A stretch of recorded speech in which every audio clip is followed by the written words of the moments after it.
Welcome to the 101 uses of a multi-tool on tour. I'm Robin Clevitt and I'm here repairing a gutter pipe. Yes, it's plastic, but it's captive, it's in the ground. I'm using a 32mm deep rapid wood blade, and the reason for that is because it will give me a really nice clean cut across the top. Plastic gets really brittle when it's outside. That's why I'm going to use a multi-tool, because it's a gentle way of not ruining it. So this gutter pipe has been built into the ground. It's connected to the rainwater drainage as you'd expect. Now it's been left with a really bad edge prior to the building work being finished. And what we need to do, we need to get a fitting to join onto the end nice and straight.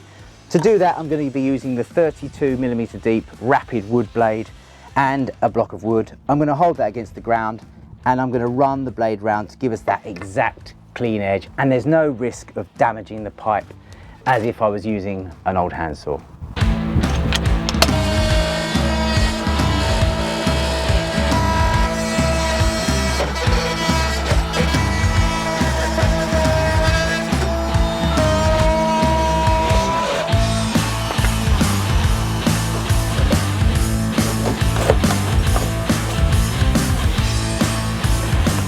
So I took the bare minimum off and I used this pattress just to make the job a bit easier and have something to work to. This is the perfect solution for not damaging that pipe. Thanks for joining me on the 101 uses of a multi-tool on tour.